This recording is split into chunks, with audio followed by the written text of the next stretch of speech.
اعوذ باللہ من الشیطان الرجیم بسم اللہ الرحمن الرحیم۔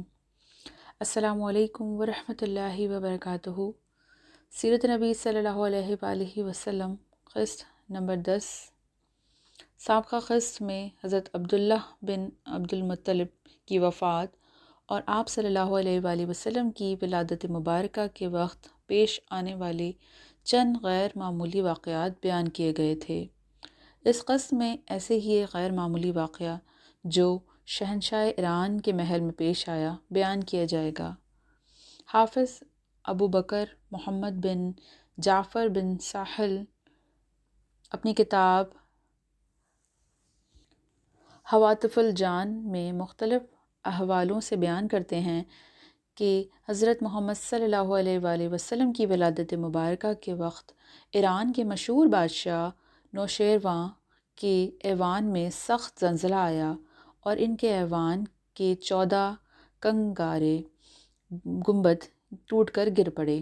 اگر بات یہاں تک ہی محدود رہتی تو اسے ایک حادثہ سمجھ کر توجہ کے قابل نہ سمجھا جاتا، مگر اس زلزلے کے ساتھ چند اور بہت سے غیر معمولی اور چونکا دینے والی باتیں ظہور پذیر ہوئیں، جن میں سے ایک بات یہ تھی کہ شاہی آتش کدہ میں پچھلے 1000 سال سے روشن آگ بھی بنا کسی وجہ کے ٹھنڈی ہو گئی۔ 1000 سال میں ایسا کبھی نہ ہوا تھا کہ اس مقدس آتش کدہ کی آگ ایک دم بجھ گئی ہو۔ دوسری طرف بحیرہ سوا بھی حیران کن طور پر جوش کھا کر ابلنے والا ہو گیا۔ نوشیروان یہ تمام واقعات دیکھ کر چونک گیا۔ اس نے اپنے مشیر موبزدان کو بلا کر یہ سب واقعات سنائے اور اس کی رائے طلب کی۔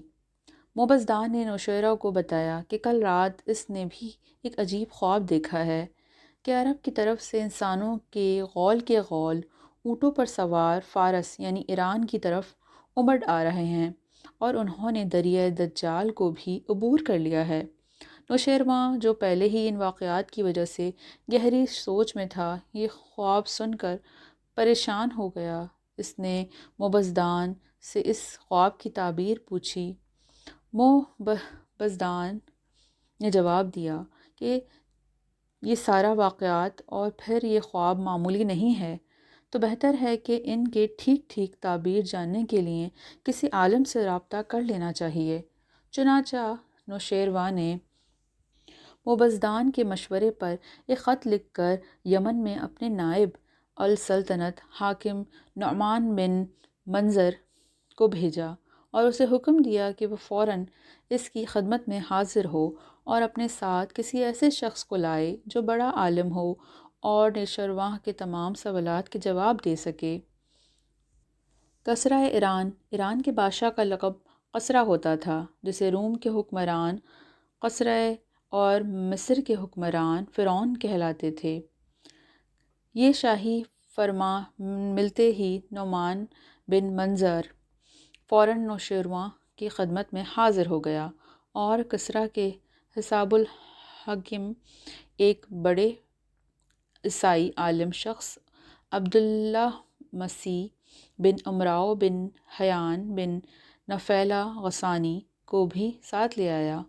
نوشیروان نے عبداللہ بن مسیح بن عمرو کو تمام واقعات اور موبزدان کا خواب سنایا اور پھر ان سے تعبیر پوچھی۔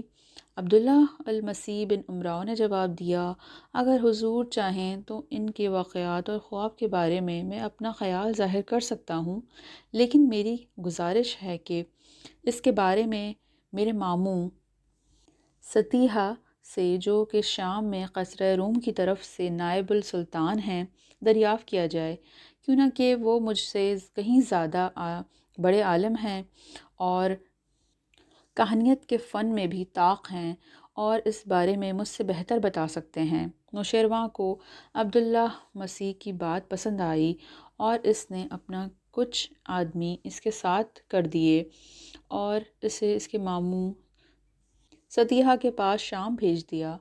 عبداللہ مسیح بن عمرو شام کے دارالحکومت دمشق اپنے ماموں ستیحہ کے دربار میں پہنچا، جہاں وہ اپنی زرعی مسنت پر بڑی شان سے بیٹھا تھا۔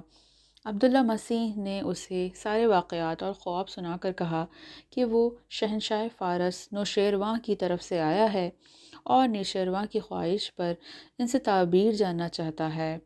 عبداللہ مسیح کی بات سن کر ستیحہ چپ ہو گیا اور کسی کہانیت کے گہری سوچ میں ڈوب گیا۔ عبداللہ مسیح نے جب کوئی جواب نہ پایا تو یہ سمجھ کر ستیحہ نے اس کی بات کو کوئی اہمیت نہ ہی دی ہے، شکایتاً چند اشعار پڑھے جن میں ستیحہ کے عدم التفات کا گلہ تھا۔ ستیحہ اشعار سن کر اپنی سوچوں سے باہر آیا اور کہنے لگا، جو واقعات تم نے مجھے بیان کیے ہیں اگر وہ صحیح ہیں اور جو خواب موبزدان نے دیکھا ہے وہ اس سے صحیح طور پر بیان کیا ہے، تو سمجھ لو کہ ایک دن نہ صرف کسریٰ ایران کے ہاتھ سے سلطنت چھن جائے گی بلکہ یہ شام جس میں آج کل کسریٰ روم کی طرف سے حاکم بنا کر بیٹھایا گیا ہوں وہ بھی باقی نہ رہے گا۔ عرب ناقہ اونٹوں پر سوار ہو کر قبضے میں چلا جائے گا، جنہیں موبزدان نے خواب میں دریائے دجال عبور کرتے دیکھا ہے۔ جب عبداللہ مسیح نے اپنے ماموں ستیحہ کا جواب نوشیروان فیروز کو سنایا تو فارس واپس آ کر سنایا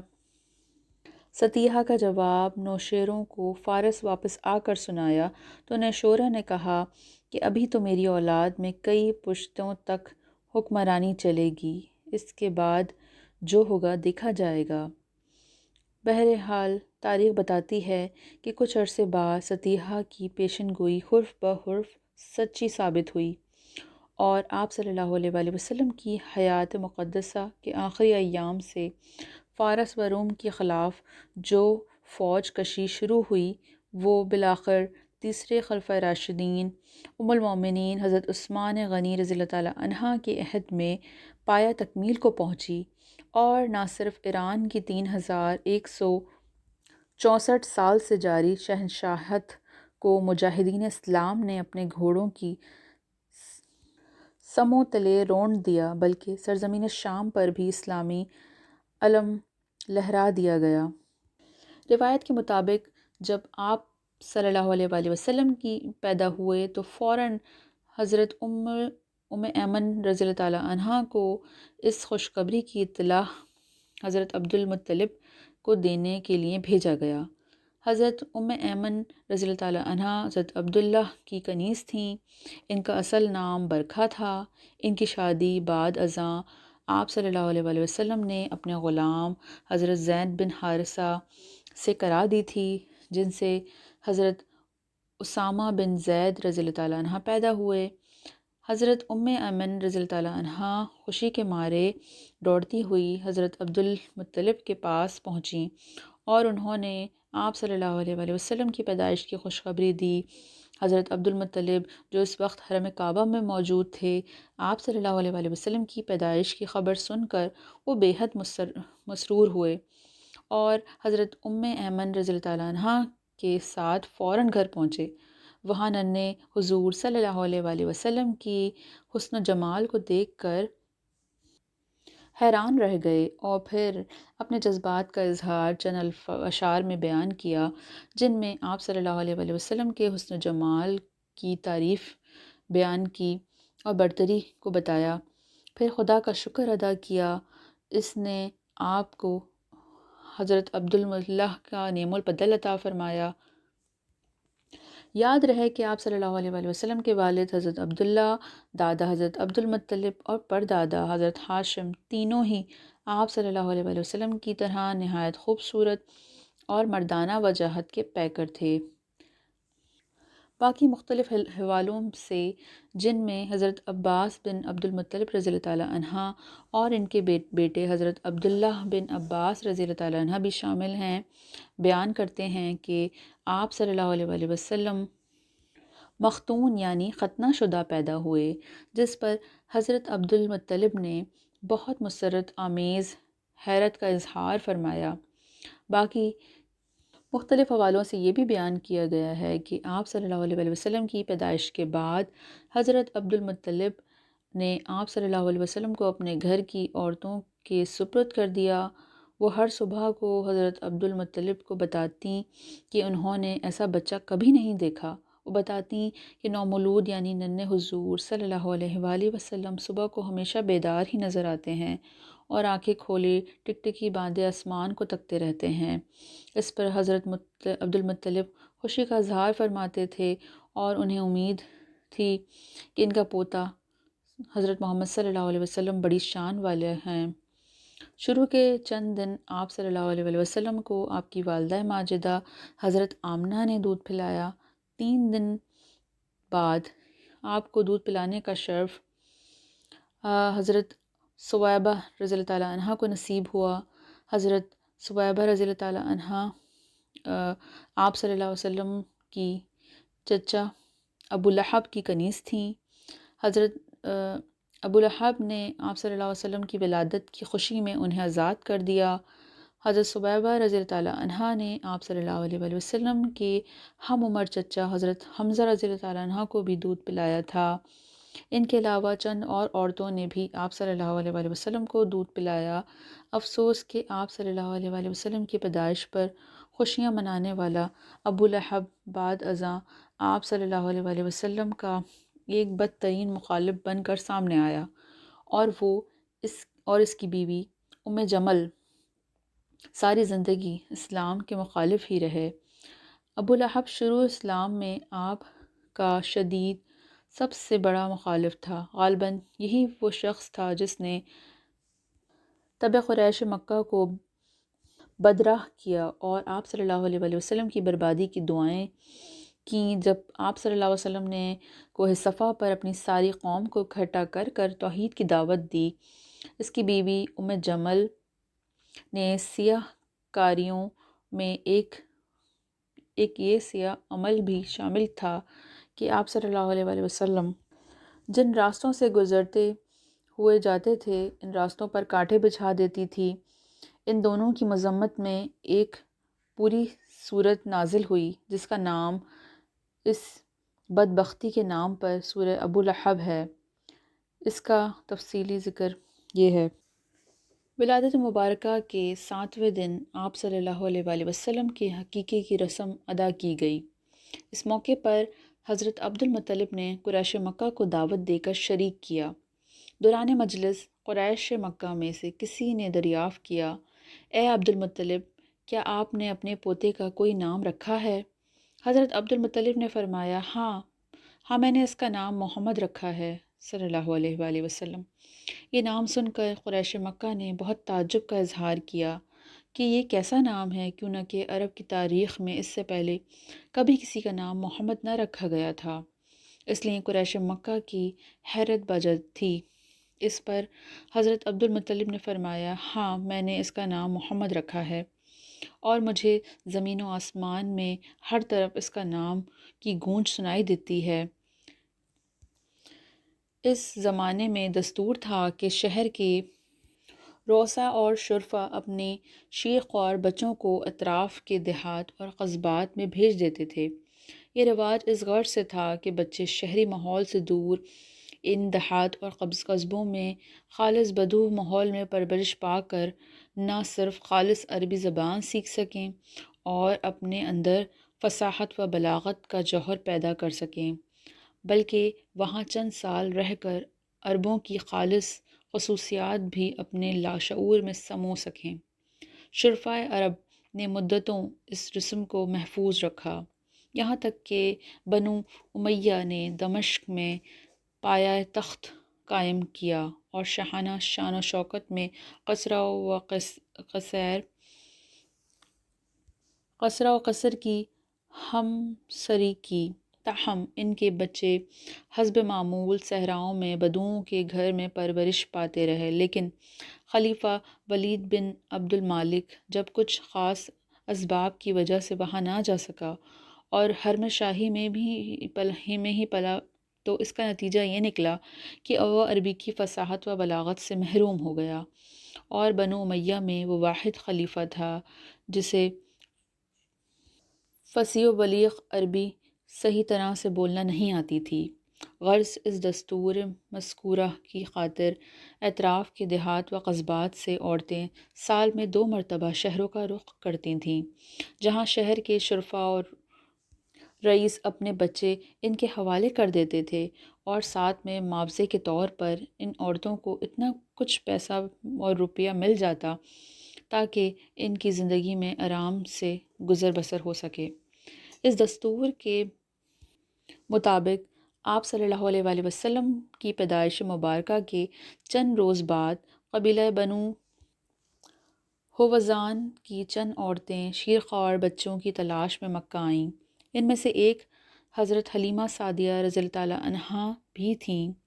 اتفاق سے باقی سب عورتوں کو بچے حاصل کرنے میں کامیابی ہو گئی، مگر حضرت حلیمہ سعدیہ رضی اللہ تعالیٰ عنہا بچہ حاصل کرنے میں ناکام رہیں۔ اب وہ کیوں ناکام رہیں اور پھر کیسے آپ صلی اللہ علیہ وآلہ وسلم ان تک پہنچے، اس کے متعلق کتاب تاریخ میں حضرت حلیمہ سعدیہ رضی اللہ تعالیٰ عنہا کی زبانی بیان کیا گیا ہے۔ نہایت ہی دلچسپ واقعہ ہے۔ حضرت حلیمہ سعدیہ رضی اللہ تعالیٰ عنہا اپنی چند اہم قبیلے کی عورتوں کے ساتھ مکہ آور ہوئیں۔ وہ کیسے آپ صلی اللہ علیہ وآلہ وسلم تک پہنچی؟ یہ واقعہ کچھ اس طرح ہے۔ ابن اسحاق جہم بن ابی جہم کی روایت سے حضرت عبداللہ بن جعفر بن ابو طالب رضی اللہ تعالیٰ عنہ کی باتیں بیان کرتے ہوئے کہتے ہیں کہ انہوں نے حضرت حلیمہ سعدیہ رضی اللہ تعالیٰ عنہ کو خود یہ واقعہ سناتے ہوئے پایا۔ حضرت حلیمہ سعدیہ رضی اللہ تعالیٰ عنہ بیان کرتی ہیں، جب قبیلہ بنی سعد میں کسی سال مکہ میں کوئی بچے کی پیدائش کی خبر پہنچتی تو بنو سعد کی عورتیں ان بچوں کی اجرت پر دودھ پلانے کے لیے مکہ کی طرف لپکنے لگتی تھیں۔ پھر ایک سال ایسا ہی ہوا کہ مکہ کے معزز اور شریف خاندانوں میں کئی بچوں کی پیدائش کی خبر ملی، تو بنو سعد کی 10 عورتیں، جن میں سے میں بھی شامل تھی، اپنے شوہر حارث بن عبد العزیہ اپنے ایک شیرخوار بچے کے ساتھ مکہ کی طرف چلیں۔ یہ قحط سالی کے دن تھے اور قحط نے کچھ باقی نہ چھوڑا تھا۔ میں اپنی ایک سفید گدھی پر سوار تھی اور ہمارے پاس ایک اونٹنی بھی تھی، لیکن واللہ اس سے ایک قطرہ دودھ نہ نکلتا تھا۔ ادھر بھوک سے بچہ اس قدر بلکتا تھا کہ ہم رات بھر سو نہیں سکتے تھے۔ نہ میرے سینے میں بچے کے لیے کچھ تھا، نہ اونٹنی اس کی خوراک دے سکتے تھے، نہ بس ہم بارش اور خوشحالی کے آس لگائے بیٹھے تھے۔ میں اپنی گدھی پر سوار ہو کر چلی تو وہ کمزور اور دبلی تھی، جس کی وجہ سے سست رفتار تھی، اور پورا قافلہ تنگ آ کر آگے نکل گیا۔ خیر ہم نے کسی نہ کسی طرح دودھ پینے والے بچوں کی تلاش میں مکہ پہنچ گئے۔ پھر ہم میں سے کوئی عورت ایسی نہ تھی جس پر آپ محمد صلی اللہ علیہ وآلہ وسلم کو پیش نہ کیا گیا ہو، مگر جب اسے بتایا جاتا کہ آپ صلی اللہ علیہ وآلہ وسلم یتیم ہیں تو وہ آپ صلی اللہ علیہ وآلہ وسلم کو لینے سے انکار کر دیتی، کیوں نہ کہ ہم بچے کے والد سے داد اور پیشگی کی امید رکھتے تھے۔ ہم کہتے تھے کہ یہ تو یتیم ہے، بھلا اس کی بیوہ ماں اور اس کا بوڑھا دادا ہمیں کیا دے سکیں گے؟ بس یہی وجہ تھی کہ ہم آپ صلی اللہ علیہ وآلہ وسلم کو لینے سے انکار کر دیتے تھے۔ ادھر جتنی عورتیں میرے ساتھ ہمراہ آئی تھیں، سب کو کوئی نہ کوئی بچہ مل گیا، صرف مجھے ہی نہ مل سکا۔ جب واپسی کی باری آئی تو مجھے خالی ہاتھ جانا اچھا نہ لگا۔ میں نے اپنے شوہر سے کہا، اللہ کی قسم مجھے اچھا نہیں لگتا کہ میری ساری سہیلیوں نے بچے لے جائیں اور میں تنہا ہی کوئی بچے لیے بغیر واپس چلی جاؤں۔ میں جا کر اس یتیم بچے کو لے آتی ہوں۔ شوہر نے کہا، کوئی حرج نہیں ہے، ممکن ہے اللہ اسی میں ہمارے لیے برکت دے دے۔ یہ فیصلہ کر کے جہاں میری ساتھی عورتوں نے رات بھر کے لیے پڑاؤ ڈالا، میں بھی رات گزارنے کے لیے وہیں ان کے ساتھ پڑ گئی۔ وہ ساری رات میری آنکھوں میں کٹ گئی، کیوں نہ کہ وہ نہ تو میرے اور نہ میرے شوہر کے کھانے کے لیے کچھ تھا، نہ ہی میری گدھی اونٹنی کے لیے چارہ تھا۔ میرا شیخ اور بچہ عبداللہ ساری رات میرے پستان چچوڑتا رہا، لیکن کیوں نہ کہ میں خود اس رات فاقے سے تھی تو میری چھاتی میں دودھ نہ تھا۔ خیر وہ رات تو میں نے جیسے تیسے گزار لی اور صبح ہوتے ہی وہی یتیم بچہ لینے چل دی۔ یہ بھی خیال تھا کہ اس بچے کی ماں سے اتنی تو پیشگی مل جائے گی کہ جس سے میں اپنے اور اپنے شوہر کے لیے کھانے پینے کی کوئی چیز اور اپنی گدھی اور اونٹنی کے لیے چارہ خرید سکوں گی۔ جب میں نے اس بچے کو لینے اس کی ماں کے پاس پہنچی تو وہ مجھ سے بھی بڑی خندہ پیشانی سے پیش آئیں اور اپنا بچہ مجھے دیتے ہوئے اس کے دودھ پلائی کی جو رقم مجھے دی وہ بھی میری توقع سے کئی زیادہ تھی۔ اس کے علاوہ وہ بچہ جسے میں یتیم سمجھ کر مجبور رن لینے آئی تھی اتنا خوبصورت تھا کہ میں نے اپنی ساری زندگی میں اس سے زیادہ خوبصورت بچہ کبھی نہ دیکھا تھا۔ وہ جب ہمک کر میری گود میں آیا اور پھر میرے سینے سے لگا تو مجھے اتنا سکون ملا کہ جس کو میں بیان کرنا مشکل سمجھتی ہوں۔ جب وہ بچے کو لے کر اپنے ڈیرے پر واپس آئیں اور اسے اپنی آغوش میں رکھا تو اس نے جس قدر چاہا دونوں سینوں سے دودھ پیا، پھر اس نے شکم سیر ہو کر پیا، اس کے ساتھ اس کے بھائی نے بھی شکم سیر ہو کر پیا، پھر دونوں سو گئے، حالانکہ اس سے پہلے ہم اپنے بچوں کے ساتھ سو نہیں سکتے تھے۔ ادھر میرے شوہر اونٹنی دھونے گئے تو دیکھا کہ اس کے تھن دودھ سے لبریز تھے۔ انہوں نے اتنا دودھ دھویا کہ ہم دونوں نے نہایت آسودہ ہو کر پیا اور بڑے آرام سے رات گزاری۔ صبح ہوئی تو میرے شوہر نے کہا، حلیمہ، اللہ کی قسم تم نے ایک بابرکت روح حاصل کر لی ہے۔ میں نے کہا، مجھے بھی یہی توقع ہے۔ اس کے بعد ہمارا قافلہ روانہ ہوا۔ میں اپنی اس خستہ حال گدھی پر سوار ہوئی اور اس بچے کو بھی اپنے ساتھ لے لیا، لیکن اب وہی گدھی اللہ کی قسم پورے قافلے کو کاٹ کر اس طرح سے آگے نکل گئی کہ کوئی گدھا اس کے ساتھ نہ پکڑ سکا۔ یہاں تک کہ میری سہیلیاں مجھ سے کہنے لگیں، او ابو ذؤیب کی بیٹی، ارے یہ کیا ہے؟ آخر یہ تیری وہی گدھی ہے جس پر تو سوار ہو کر آئی تھی؟ لیکن اب تو اتنی تیز رفتار ہو گئی ہے، کیسے؟ یہ وہ میں کہتی تھی، ہاں ہاں اللہ کی قسم یہ وہی ہے۔ وہ کہتی تھیں، اس کا یقیناً کوئی خاص معاملہ ہے۔ سبحان اللہ۔ اللہ تعالی ہم سب کو دین حق پر چلنے کی توفیق عطا فرمائے۔ آمین ثم آمین۔ آئندہ قسط انشاءاللہ۔